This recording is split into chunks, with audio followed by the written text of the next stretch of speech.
Thank you both for being here today. Paco, I'm going to start with you. You've been all over the world. What's your favorite place to travel to? Home. Easy and quick. And for our listeners that are listening right now, where's home for you?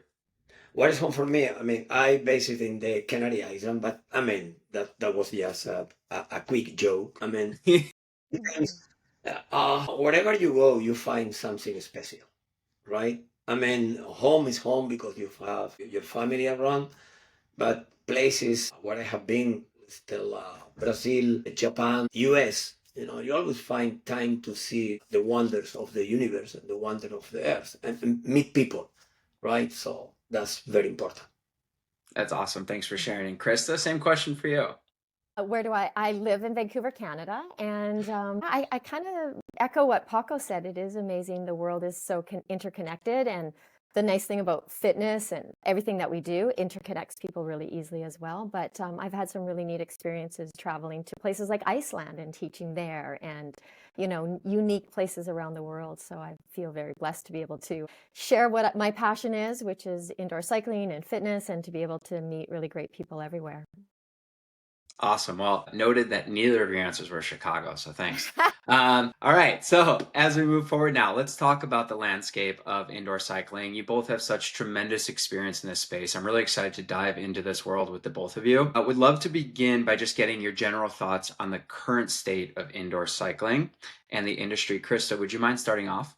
Yeah, I think it was very interesting prior to the pandemic. It was just on the rise, on the rise. We were seeing boutique markets or boutique studios opening everywhere. We were seeing recreation centers looking at how do we compete with the boutiques and the clubs and so forth. So I think it was a really interesting time. Post pandemic, it has been a slow growth back to where we were, and I don't know that it'll necessarily ever be the same.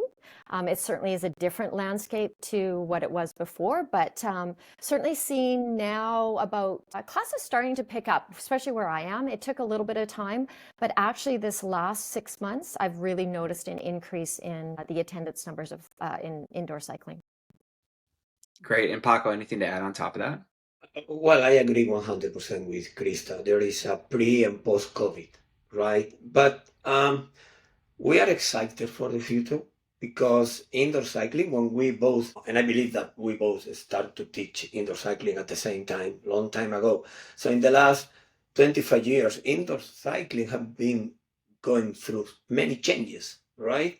When we started to teach, it was more just about the structure. Then the vibe was changing, getting better quality, power training, now technology. So the future is there, and we are excited, and we are very optimistic.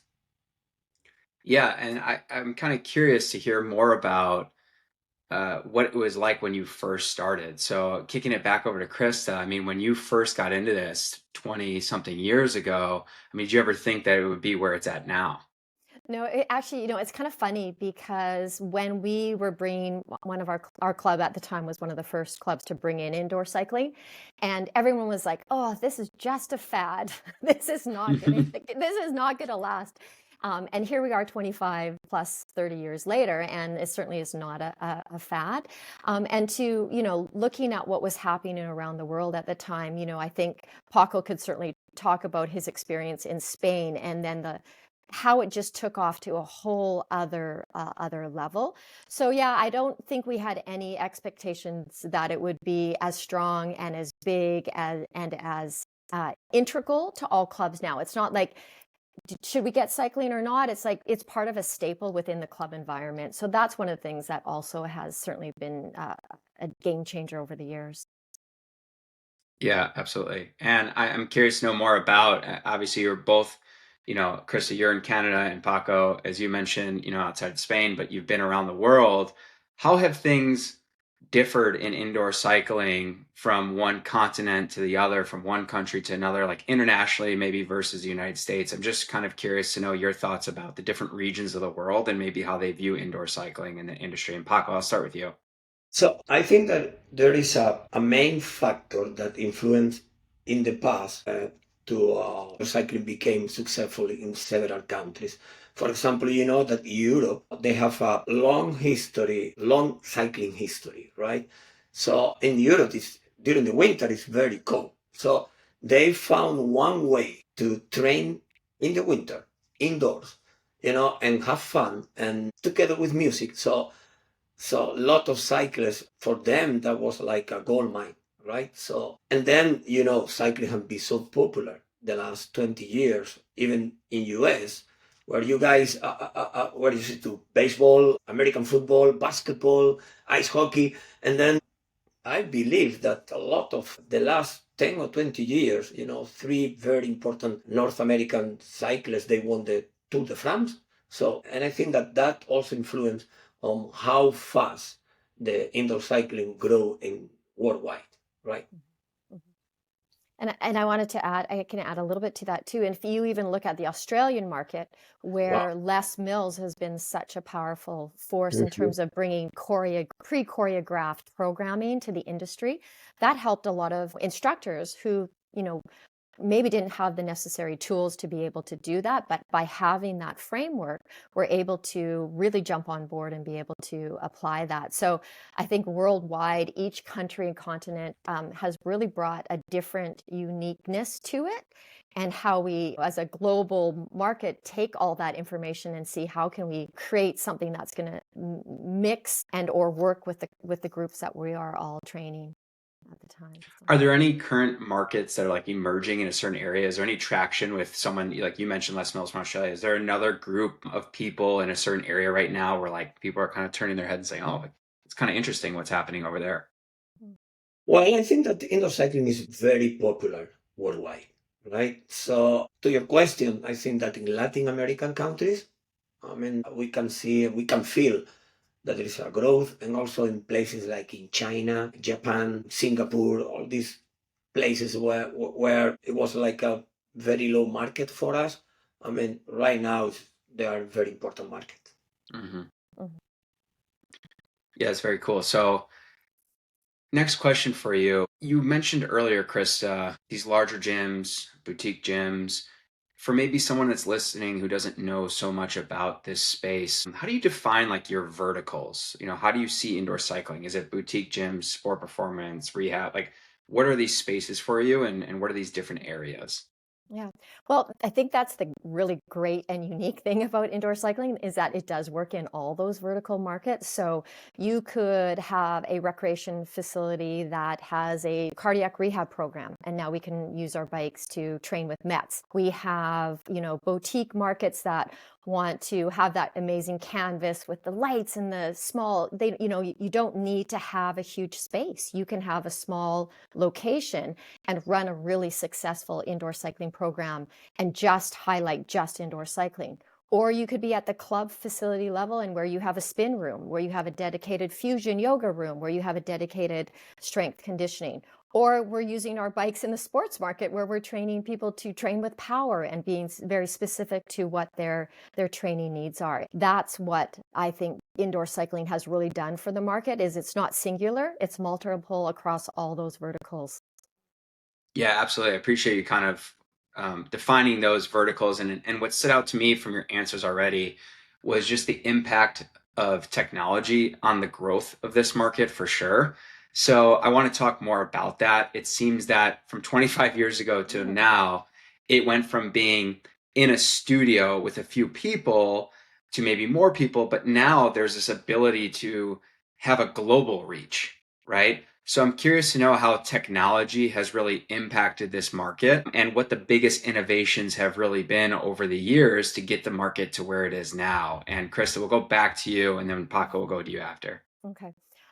Yeah, I mean, technology has been a game changer in the fitness industry as a whole. If we look at smartwatches and in the ability to virtually stream programs, it has I think what the biggest takeaway is that when we have the opportunity to reach more people in different ways, and whether they are, had a bike at home, we're doing some virtual classes and now feel a little bit more comfortable at their home environment, that then opens it up for them to maybe try a facility and enter into a gym. So it's a really great entry point. It also connects people all over the world, so the idea of staying connected. And, at the Ride, we have a global marketplace where we are offering classes not just in English, but in other languages. And we always say that fitness is in every language. So it doesn't matter if you speak one or the other, it's creating that. So technology from that piece is just one side. On the other technical side of it, I mean, I think I could let Paco speak on that piece, but the connection in things like projection systems and leaderboards and tracking data is also very exciting for a large part of the market group as well. So we believe that the technology is the missing link that brought this kind of, or it's the key element that brought everything together, right? So we have the bike, we have the instructor, we have the rider. So it was like 3 different parts at the same studio, at the same place, right? With technology is bringing everything together to create the community. That's the biggest advance in the last years regarding indoor cycling, right? And technology allows you to connect everything in the class. I remember when I was teaching the class, it was everything about the workout, during the workout. Today is more than that. Before the workout, what you are doing as a rider, as a class participant before the workout, right? Before it was just I jump into the class, I go like 10 minutes before, I put my bottle of water, my towel, I don't need to reserve my bike just to be 10 minutes before, or even half an hour before, or even 1 hour before. Today, through technology, you can make reservation. That's before the class. Instructor also prepare and design the class before, right? So during the class, it will happen everything. And after the class, I mean, you see your metrics, you see how good you were into the class, and where you were in the leaderboard during the class and at the end of the class, right? That's what technology brought to indoor cycling. I think that this is the main factor that it will keep indoor cycling growing and growing and growing. Yeah, that's a great point. So, number one, the impact of technology, right, is you have the global reach, what I hear from you. Number two, right, technology allows us to objectively measure performance. Who doesn't love that? I mean, I love going into a class and seeing a leaderboard, right? I'm going to work harder and I want to be at the top of the leaderboard so I can also measure my performance. And then, like you both said, it connects everybody ultimately, and you're part of something bigger. You're part of a community, and you're able to connect with people. Sometimes not just in your class, but on a global scale, which I think is really cool. So, as instructors, in your experience, it sounds like it's sort of shifted to being like, okay, here's what we're going to do today, to this more holistic approach to the class, right? There are other elements that make up a class other than just the workout itself. Is that right?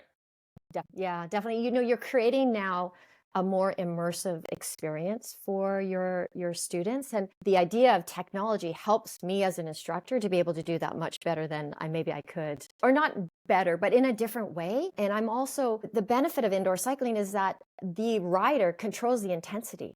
They can manage all of that on their own. If we were to ask, most people, is exercise fun? I often talk about this. It's fun for you and me and Paco because we do it every day. This is our life. We could walk into a gym anywhere and feel comfortable walking into that.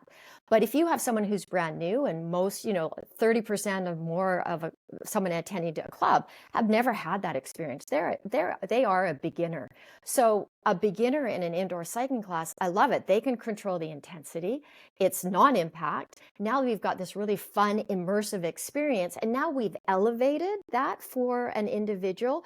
Whereas before it's like, oh, I got to lift weights and I don't know what to do. And, so it's just a whole way to engage with people differently. So that technology experience is one part of it, but the engagement from that entire experience is a really cool opportunity to have a broader reach, I think.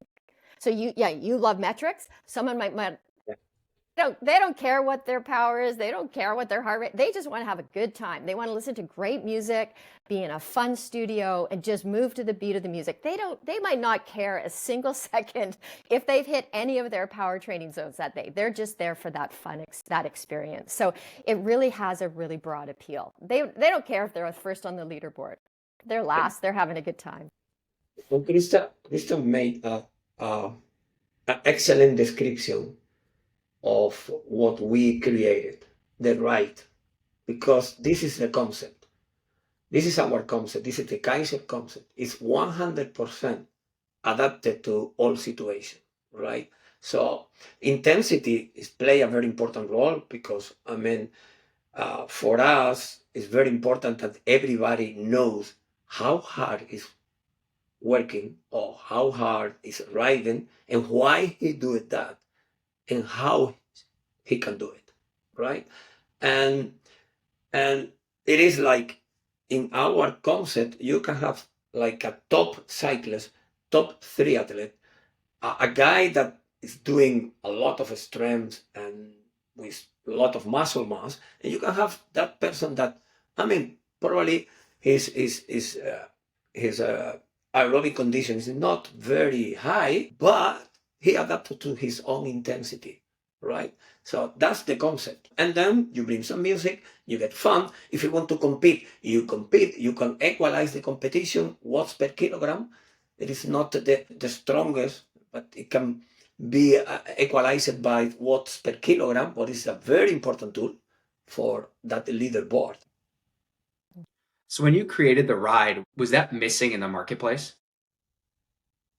Like, what was the inspiration for creating the ride?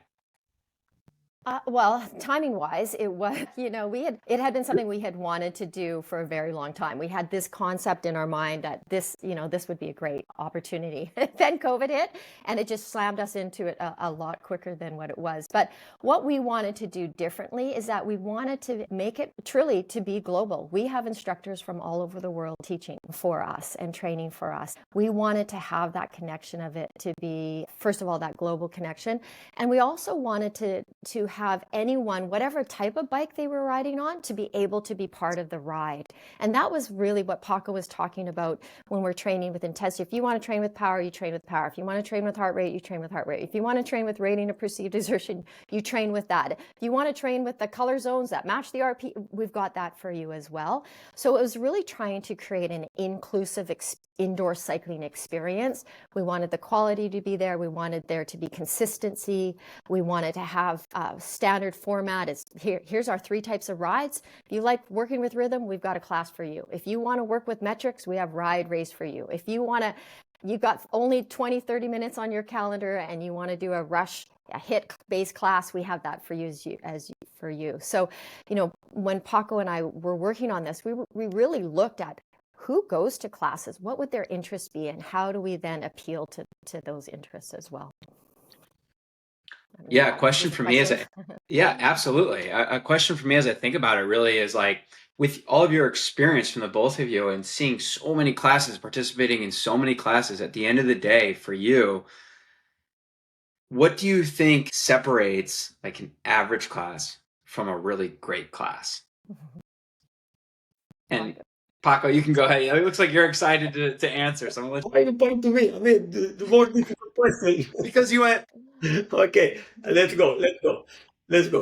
That's a really good question, right? But let's talk about our concept, right? So, even the people think that there is not science behind the concept. Is a lot of science behind the right concept, right?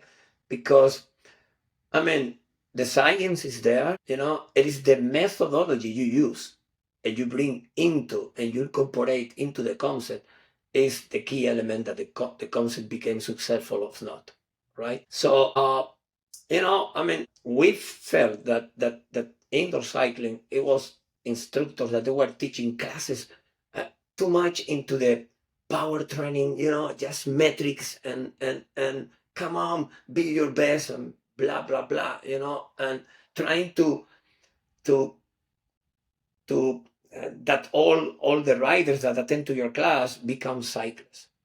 Now, probably only 5% of the people that attend to our class, they are cyclists, or they like cycling outdoors, right? And also, we don't want to take to this part where it's all about fun, jumping, moving on the bike. No, right? We want to bring everything together, right? So that was the reason why we created just 3 type of classes, right?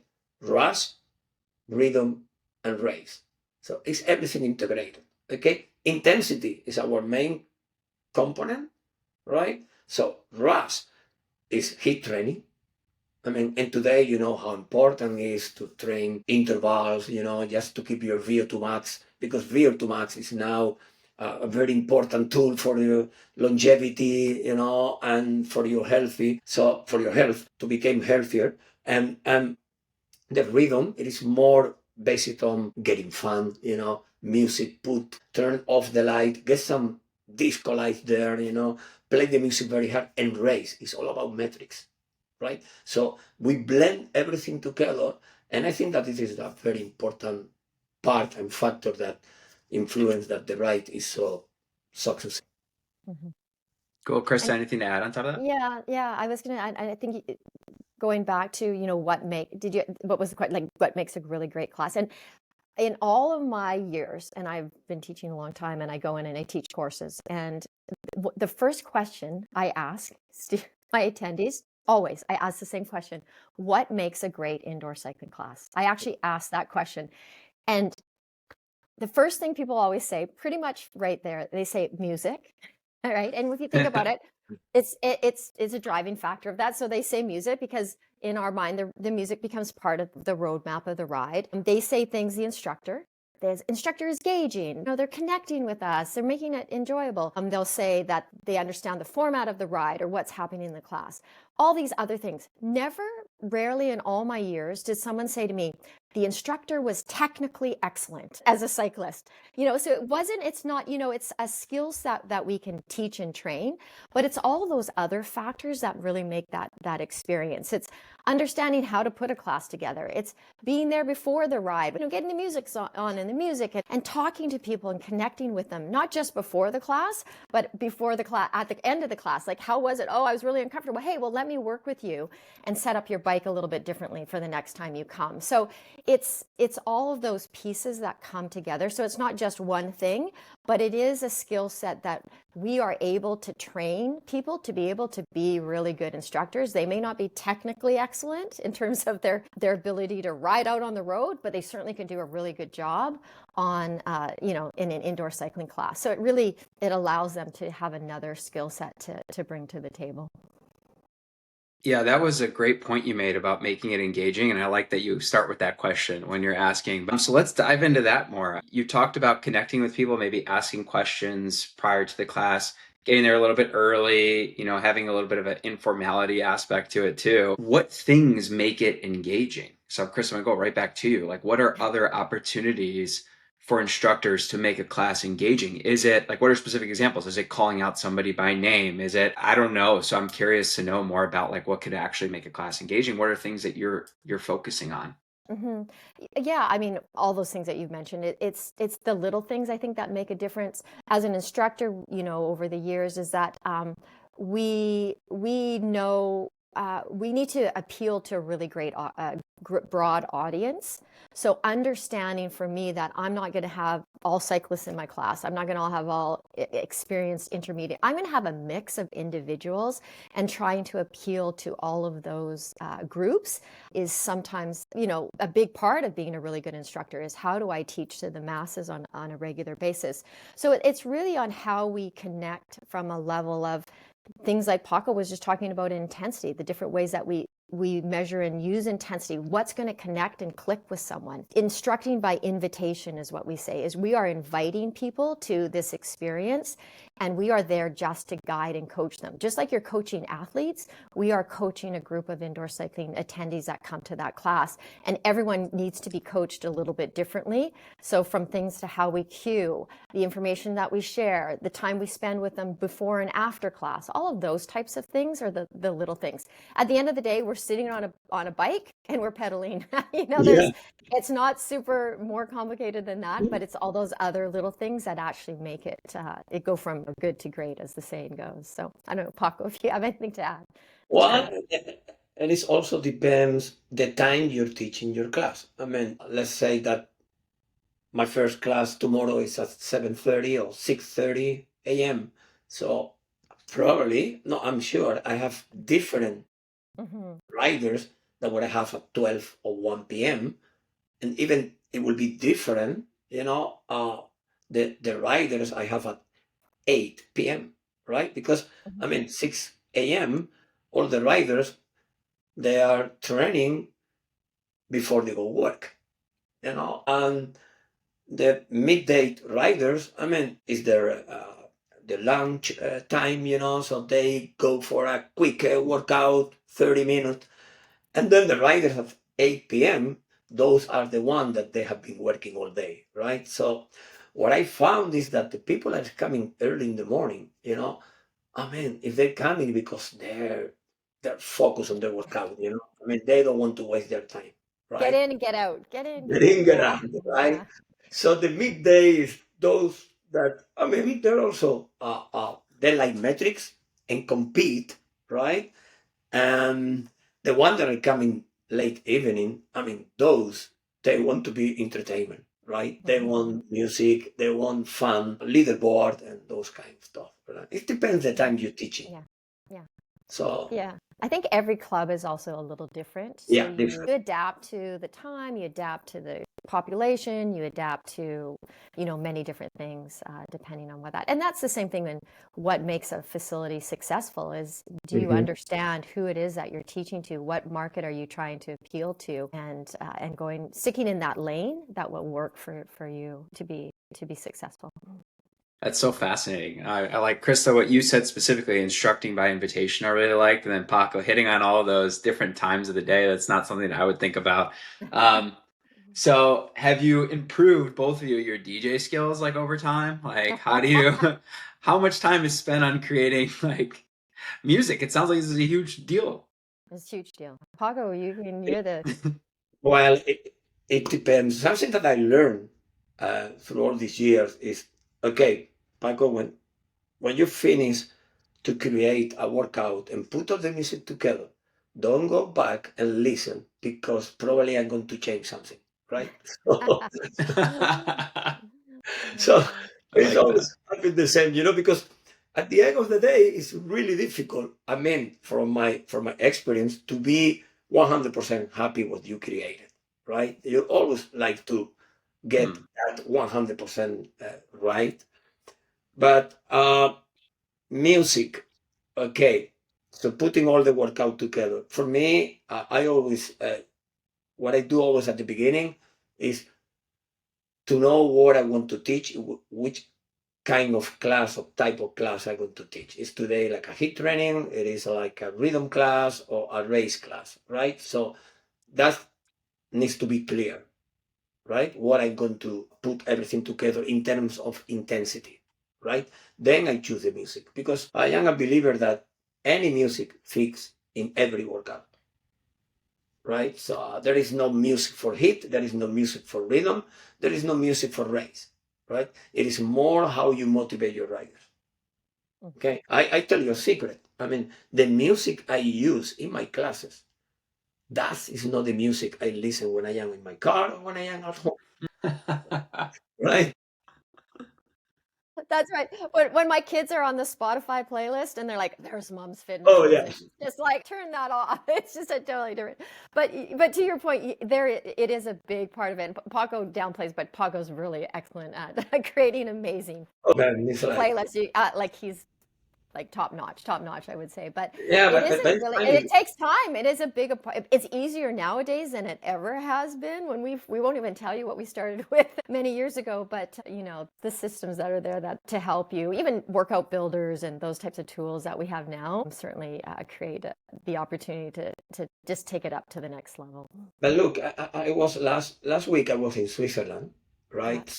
We were closing a deal with one of our clients, and then I teach it a class, right? And 50 studio bikes, Kaiser studio bikes, you know. So I played some music, you know, like heartbeat, techno music, you know. And one of the guys that came to me and said, "Oh man, wow, this is a very strong beat music, you know, like a club music." And I mean, are you not too old for the music? Do you like the music? I mean, the music is my tool, right?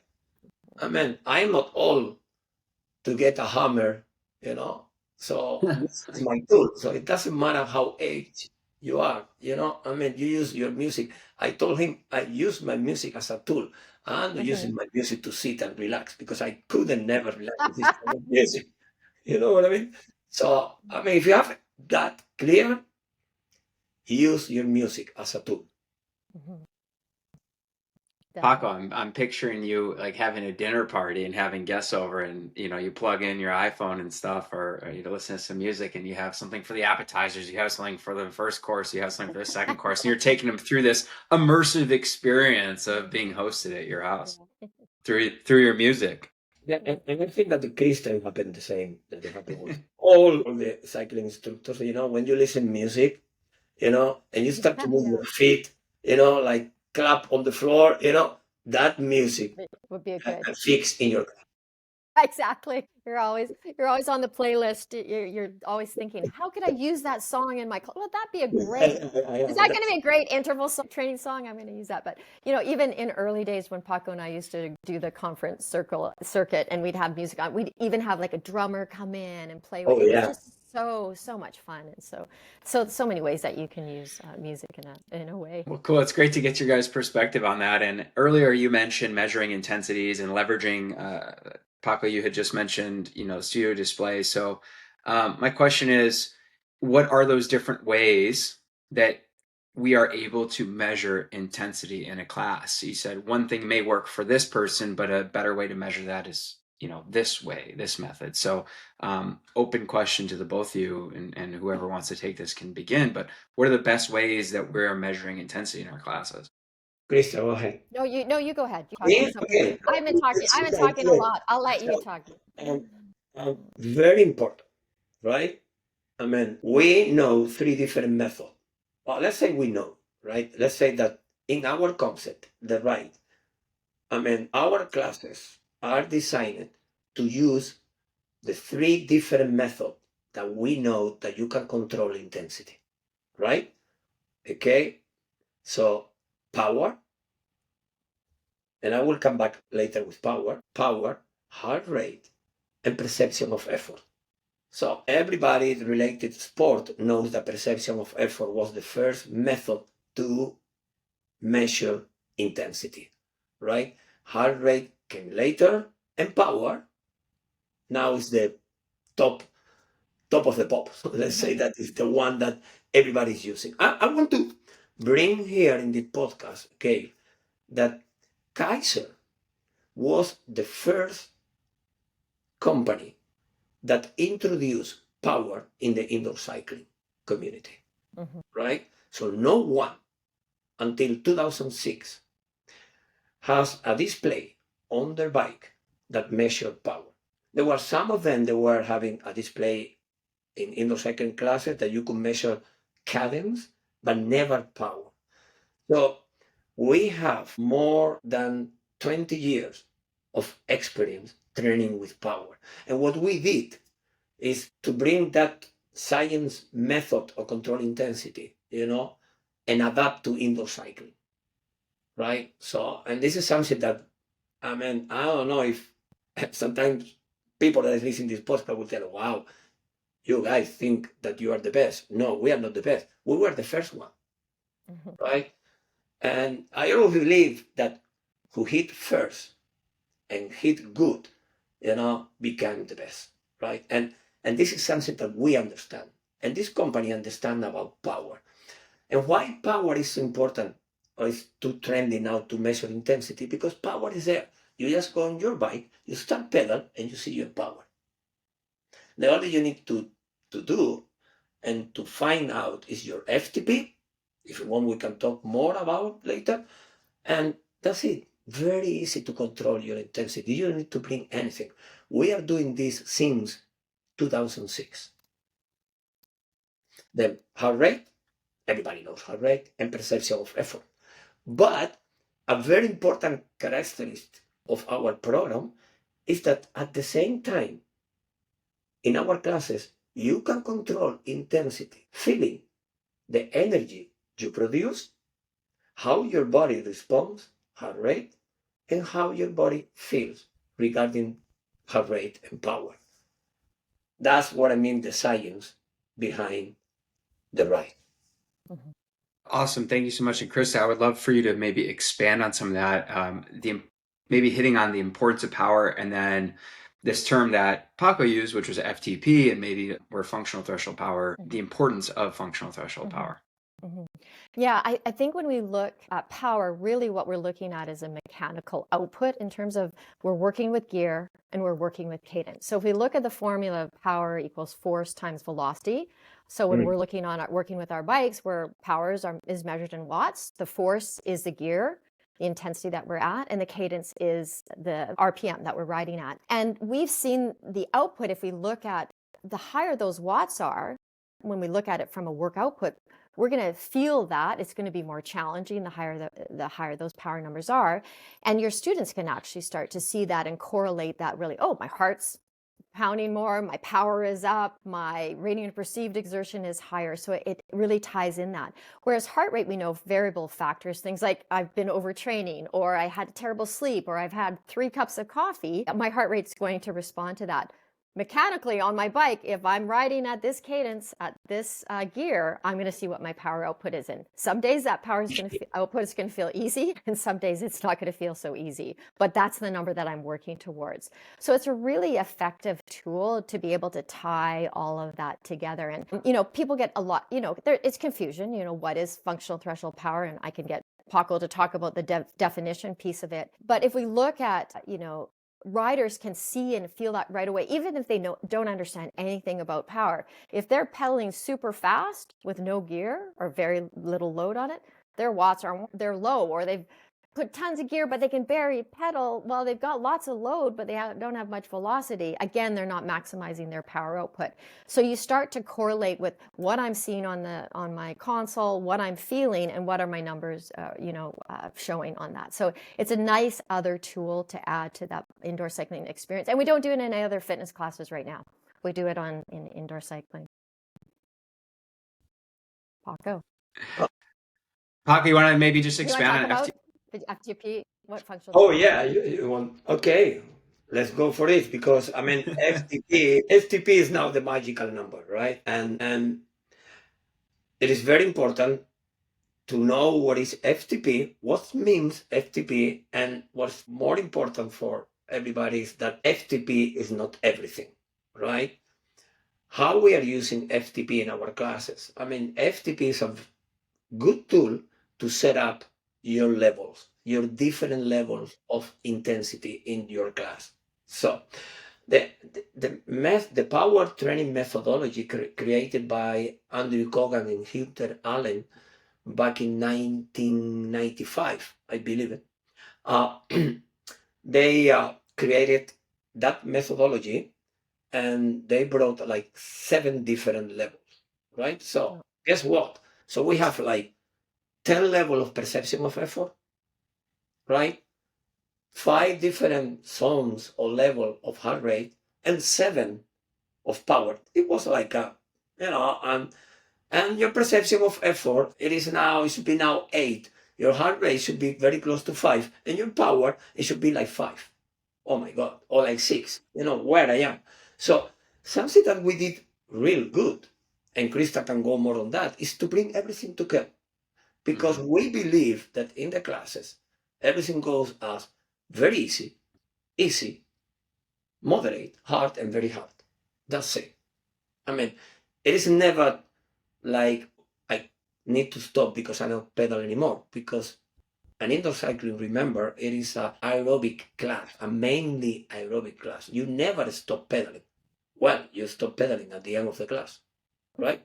So we created those kind of levels. So, and then what is coming FTP? FTP is help to create the power level. So our methodology is just 5 power levels, right? So the definition of FTP is the highest average power you can sustain for about 1 hour. Okay, but we discovered that doesn't work with everybody the same way. Let's say that I'm doing now a FTP test with you and Krista and with me, and we go to one class and I tell, okay, let's go for 1 hour, 200 watts. Is my FTP, 210 is yours, and Krista 180, for example, right? So I'm sure it's going to be difficult that we all hold that intensity for about 1 hour, right? Because it will depend about how your body use your energy sources, right? Like you are more anaerobic or more aerobic, right? So the definition is, or the new definition from the FTP is the highest average power you're able to sustain somewhere between 30 minutes up to 70 minutes. It will depend if you are a pro cyclist or if you are just a recreative cyclist, right? And about your condition. So something that we discovered too is that the test, the main test to estimate your FTP, the 20-minute test, right? It was too long to incorporate to our classes. So Kaiser again, and Krista and I, we designed a 5-minute test with a lot of science behind the test, right? So we apply a factor, a correction factor, what is 80%, right? And then we can estimate the FTP.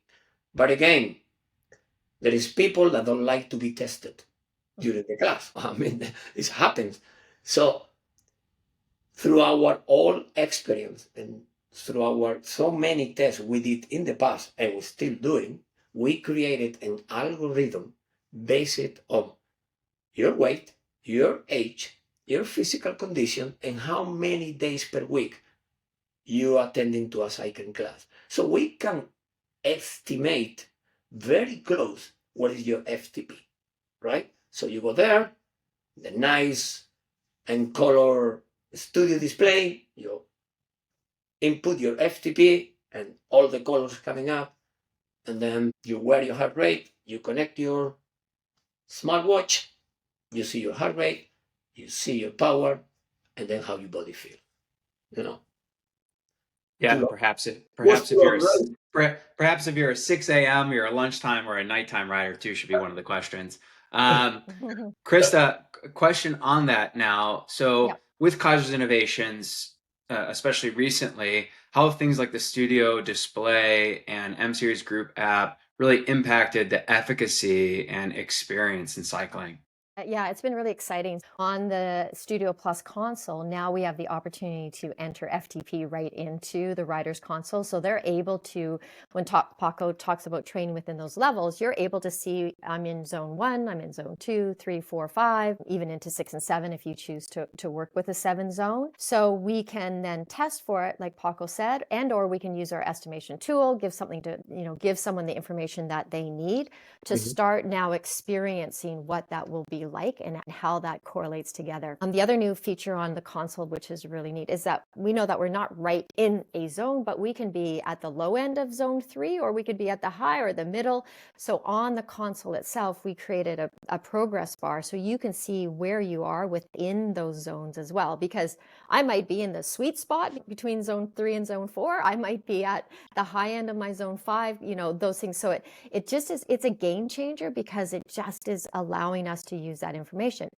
The other feature that's really cool is that we have that on built into our app. So the M Series app allows you to enter your FTP. It allows you to actually follow along on a test to be able to do a proper FTP test, or you can estimate it within that and have that data just right there at your fingertips to be able to take and use into a class. So maybe your bike isn't with the new studio console. You can still download the M Series app, enter your information, and ride on our M3i bikes and be able to be connected and use those training zones effectively. So yeah, it's a game changer, I think, because for those people that are really into, whether they're into getting deeper into it or they're just learning it, there's a little bit of something for everyone within that. So yeah, really exciting. And it's also, Krista, that the new studio display closed the gap. When I say close the gap is like, I mean, when you're coming into a Kaiser class, I mean, Mm-hmm. if you have the new studio display, your app, your individual app, your M series group app, I mean, wherever you look, I mean, you are into the Immersed Kaiser immerse, into the Kaiser ecosystem, yeah, environment in the ecosystem, environment. right? You look to your display, you see that dial, color dial, animated color dial, going up and down wherever you are on your level. So you look to your app, I mean, you can see the same color dial. And if you look to the group to see what is doing your friend next to you, you see also the same environment. Work harder. Let's go. Yeah, Get it. I'm harder Yeah, than you, right? yeah. I'm more It is powerful than it you is are. funny at the Yeah, beginning, when we brought the old display, the M-Connect yeah. display. So you see how the people were riding and look, Other which neighbors, gear which you was wear, not correct. right? Which Yeah, gear you wear. yeah, yeah, yeah. Uh, I always use something that is very funny, because I mean, it's like, when you go to the gym and you do like this kind of bench press, always everybody, well, your friend is asking you, okay, how much you can lift on your bench press. I mean, you say, well, I can do like, 200, 200 pounds or 220 pounds. Wow, that's too much. So my question always was, how many reps? Right? That's happening also with power. Well, I can pedal like 500 watts. For how long? Right? But today, I mean, you see with the levels, that is not how much power you can generate. It is how long you can keep the power in the level when the structure is telling you to be, right? Mhm, mhm. Yeah, and Yeah, on the and strength, sorry to interrupt, and no, on the no. strength side too, we have not only how many reps you can do, right? But same thing, how fast can you do it? As Oh Krista yeah, mentioned before, of force course. times velocity, right? Like how fast can you actually do that I, 200 pound, move that 200 pounds? So Krista, go ahead.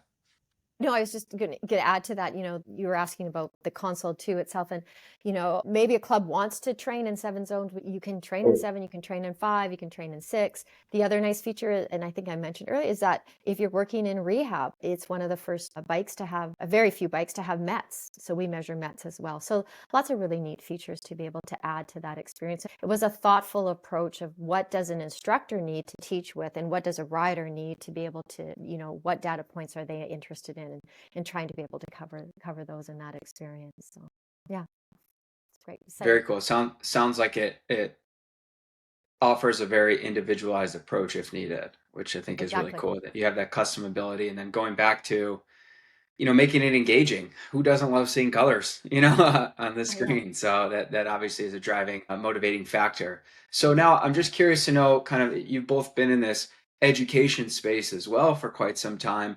Can you speak on the impact of just education and maybe offering not just a class and a ride class, but really going in and educating on the importance of these things related to indoor cycling? Chris, I'm gonna go to you, and then Paco, you Yeah. can add on after. I mean, that's been my lifelong mantra, is that education and fitness have to come together, because you can have a great piece of equipment, but if nobody knows how to use it or understand it or educate it around it, then we're certainly missing a key component. Yeah, our goal is to provide education to the users, so that to the instructors and to the trainers out there using it, so that they can create the best experience that they can for their members at the end of the day. So having a good understanding of the key components of even the mechanics of the bike, and then here's how we use technology, and here's the physiology piece of it, and here's how to design a ride and put a ride, like how do we use the science to create the rides itself. So our goal is we're going to give you all the information so that you can go out into the field and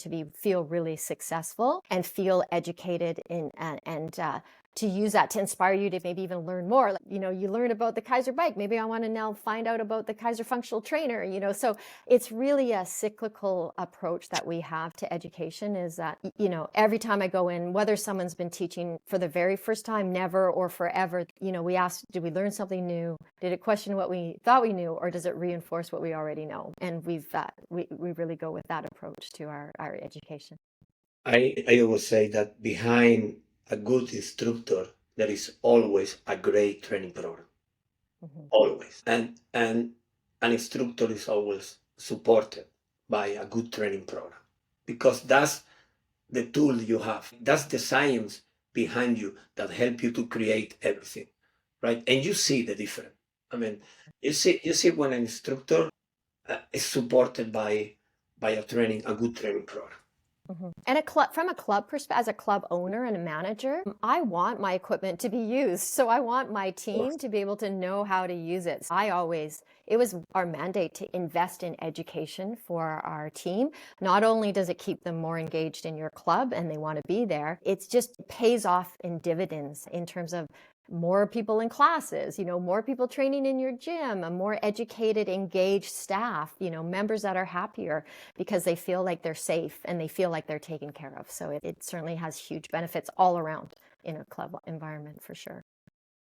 Yeah, and in a profession where there tends to be a lot of turnover too, at clubs, boutique gyms, anything like that, it's always nice to maybe have those managing members also have that level of education so that it can exist. There are there are other trainers or instructors that are coming in and out of their doors, which I think is really important too. You want to have that quality experience no matter who is maybe leading that session. So awesome. So a question to the both of you, what excites you most about the future of indoor cycling?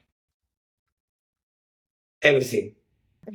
Everything what we have, and everything what is coming that probably even we don't know yet, right? But we expect that is coming. I think everything, I think that we have, both of us, we have a gift being indoor cycling instructors, because it is a great activity. It is a great training, no impact. At the end of the day, it is a group, but like you mentioned it, it is somebody, a person that is training himself in a group environment, right? And for us, it's a gift to become a cycling instructor, right? And the future is there. We are creating the future. Look what we were in 2006 or 1998, where we are now. I mean, we're talking about technology, how we connect people. That's Kaiser. Kaiser main characteristic is a company that innovate constantly, right? And we're talking about now. We are now talking about the ride, but we every day when we meet, we're talking about what we need to create, what we need to do it, and yeah, it's a non-impact activity. We can cycling. Till we're 100. 100 years, Paco, yeah. Paco, I know there's nothing that doesn't excite you. So I appreciate that. Krista, how about for yourself? Just as you look at the future of indoor cycling, maybe where Yeah, it's headed. I think it's really exciting. There's this term omni fitness where consumers are interested in being able to work at home. They're interested in being able to work in the club and virtual. And I think the exciting is that we can now reach a greater broad audience beyond what we ever could because of things like virtual classes or clubs that sit empty half of the studios that sit empty half of the day. Well, we can provide you with a virtual on-demand class. There's so many things that we can do. And over my many, many years in fitness, it's always changing. It's always innovating. It's always exciting. We're always learning. And that's an environment that I think is really exciting moving forward. So lots of opportunities as we move into the future. So excited for that as well. seems like one of the really cool things that happened, especially post-pandemic, was people really want to own their time and be able to train when they want to. So now instead of having to just go to a class necessarily that's in person, or they have to travel to the gym and take more of their time, just the ability to have that connectivity whenever they need it, Yep. from their phone, from their iPad, whatever, is a really great, awesome thing. So I am curious to know where it's going to go next. I know there's a lot of uh, um, coming and going of trends in fitness, especially. So curious to see what resurfaces and then what happens next. So I appreciate that and all of your thoughts today. I have a couple of fun, quicker closing questions for the both of you. And we're gonna go Paco answers first and Krista, just so we can make them a little bit quicker here. But with all of your travels, okay, with all of your travels that you mentioned earlier in the episode here, your favorite type of cuisine is blank. Go ahead, Paco. No, go ahead, you. Oh, it's me. I Okay. thought you said Yeah. I'm gonna say Thai food. I'm gonna go Thai, Thai. Thai food. Well, I'm easy with food. You know what I mean? I always try to, yeah, why not? I mean, I'm not this kind of guy that travel and, travel trying to find a Spanish restaurant somewhere. No. Try different No, things. no, Yeah. no. If I go to a place, I will try all the dishes. I mean, the So what's typical. been your favorite? Oh, my favorite? Or something you weren't expecting that ended up being really great? My favorite? My favorite is, they call Cuban rice.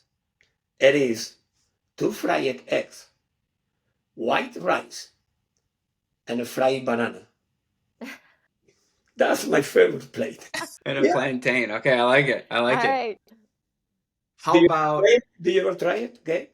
Never try it? yeah, we have a Cuban restaurant down the street Go here. There there. you go. Go Oh, there. we'll try it. Yeah, 90 Mile Cuban I'm gonna Cafe. try it Check it too out. now. Cuban rice. Cuban rice. Tuesday night whole pig roast. So hog roast over there. So yeah, no, give me some black beans, some plantains, rice. I love it. I'm all in. Some pulled pork. Yes, I'm in. So okay, we'll start with Krista then. I'm curious because I do this on the strength side for sure. I will sometimes, I spend so much time in the gym working with people, things like that. Sometimes I like to go to a class Yeah. and I like to play class member, not instructor. So do you ever find yourself just kind of maybe walking into a class that, Yeah. and sitting in the back and going through the class, and I guess that's market research, but do you ever like to just do somebody else's class?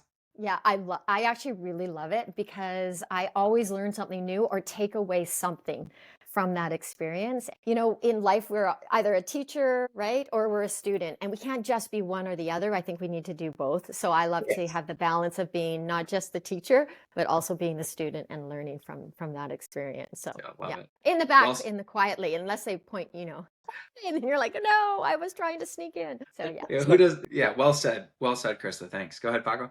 yeah, in our training program, we recommend, we gave some recommendation to the instructors, right? And one of the recommendations is you should try to attend to a class of your colleague, of Yes. a class of other instructors, because you learn. And sometimes you learn what you can do, and sometimes you also learn what What you you shouldn't. shouldn't do. Definitely. Definitely. Oh, that's great. Okay. Last question then, and we're going to go back to this topic. When you finally have some time to unwind and you're at home and you get on your bike, what kind of music are you listening to? Because for me, on the strength side, it was so much go, go, go, and so much, like loud music. I kind of like listening to something like smooth jazz or like sometimes even classical when I was lifting because it allowed my mind to just kind of relax a little bit. So I'm just curious to hear from you guys when you have time to just pick for yourself and not for somebody else. What are you listening to? What kind of music I listen when I'm done? Well, I Mhm. told you, I didn't tell you the kind of music. I told you that, for example, when I train at home on my bike, on my car Yeah. studio, I mean, yeah, it depends the mood. It depends how you feel it, right? Any music fix, but it is clear that if that day I want to do a HIIT workout, like a really, really hard HIIT workout, so I'm trying to find those kind of music that, give me that kind of push to reach that level, right? Man, any music play. I mean, you know what I'm doing? I doing my music provider. Now, what is my recommendation for today? I play it, and that's Krista, how about yourself? Well, when I'm just at home listening, I actually love, I have a record collection. So I like to collect old records. So I have a record player and I'll put on anything from whatever, new record I've found at an antique store. I'll play that. So I like to listen to that. But if I'm actually on my bike, I do follow along to the ride. So I will do our ride workouts. I'll probably do Leo's or Tanya's or someone's in Spanish. So I kind of just get on and ride and not understand a single thing they're saying, but really enjoy the experience. So that's what I do on my bike. I enjoy the ride. Oh, so cool. So I appreciate your time. Krista, I'm going to ask you, so if someone wants to learn more, if someone's listening, they want to learn more about the ride, they want to learn more about the Kaiser M3i and studio display, where can they go? Yeah, they can reach out to either Paco and I. I'm sure that information will be in the podcast. Go to the Kaiser website. You can click on education under the cardio section, find education. It talks. It's a really great site about everything that we offer. So I would really recommend you check us out there. We've got the trainers list on there. Paco and I are listed on the website as well. So you can certainly check us out. Or you can go to theride.kaiser.com to learn about the ride, or the ride studio if you're a club owner. So lots of great options to find out more about what we're doing and what we're up to. And we have the Kaiser community. So please check that out as well. Awesome. Well, a huge thank you, Krista Popowych and Paco Gonzalez, two of the best that Kaiser and the world of cycling have to offer. Thank you for joining us on the Kaiser Human Performance Podcast. As Krista mentioned, there are plenty of places you can go for continuing education. We'll make sure that we share those in the episode notes, and places that you can find tutorials, intensity calculators like your FTP, the Ride series, and much more. So thank you, everybody. Thank you for listening, and have an awesome day.